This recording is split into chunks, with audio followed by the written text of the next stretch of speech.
దక్షిణ భారతదేశంలో ప్రముఖ ట్రావెల్ సంస్థ అయిన సదరన్ ట్రావెల్స్ ఆగస్టు 9, 2025న హైదరాబాద్లోని లకడీకపూల్లో తమ కొత్త ప్రాంతీయ ప్రధాన కార్యాలయాన్ని ప్రారంభించింది.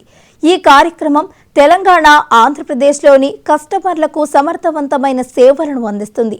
ఈ ప్రారంభోత్సవానికి తెలంగాణ మంత్రులు Shri S. Uttam Kumar Reddy, Shri Ponnam Prabhakar, MLC Shri Dayanand Boggarapu, IAS Shrimati Srujana Gummala హాజరయ్యారు.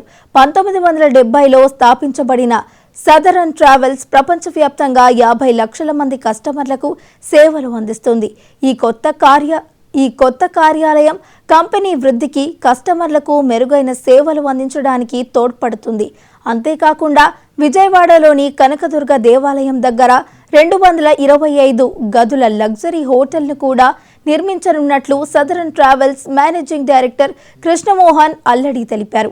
ఈ పరిణామం దక్షిణ భారతదేశంలో పర్యాటకాన్ని ప్రోత్సహించడానికి సదరన్ ట్రావెల్స్ యొక్క నిబద్ధతను తెలియజేస్తుంది.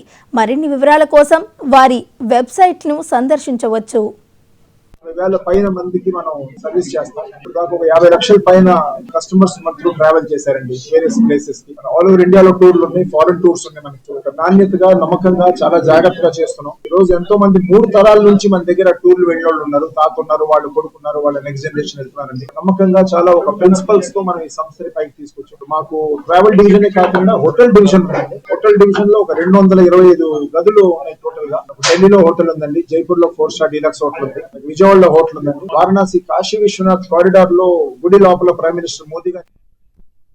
ప్రయాణానికి సంబంధించినటువంటి సౌలభ్యం పెరిగినా కొద్దీ టూరిజం ఆర్ ప్రయాణం అనేటువంటిది పెరుగుతున్న సందర్భంలో ట్రావెలర్ గా ట్రావెల్స్ మీద డిపెండ్ అయ్యేటువంటి ఒక పరిస్థితి ఏర్పడ్డప్పుడు ఒక క్రెడెన్షియల్ గా ఉన్నటువంటి సదరన్ ట్రావెల్స్ దాదాపు 50 సంవత్సరాల పైబడి ఢిల్లీ కేంద్రంగా తెలంగాణ, ఆంధ్ర ప్రాంత ప్రజలు పోయినప్పుడు కూడా అక్కడ మా హోటల్లో ఉన్నామనేటువంటి ఫీలింగ్ ఇచ్చే సదరన్ ట్రావెల్స్ వారికి అభినందనలు. వారు హైదరాబాద్ లో కూడా ఒక హాస్పిటాలిటీకి సంబంధించిన ఒక హోటల్ ఏర్పాటు చేసే సందర్భంగా వారికి తప్పకుండా స్వాగతం. ఇంకా ప్రజా సంబంధించినటువంటి ట్రాన్స్పోర్ట్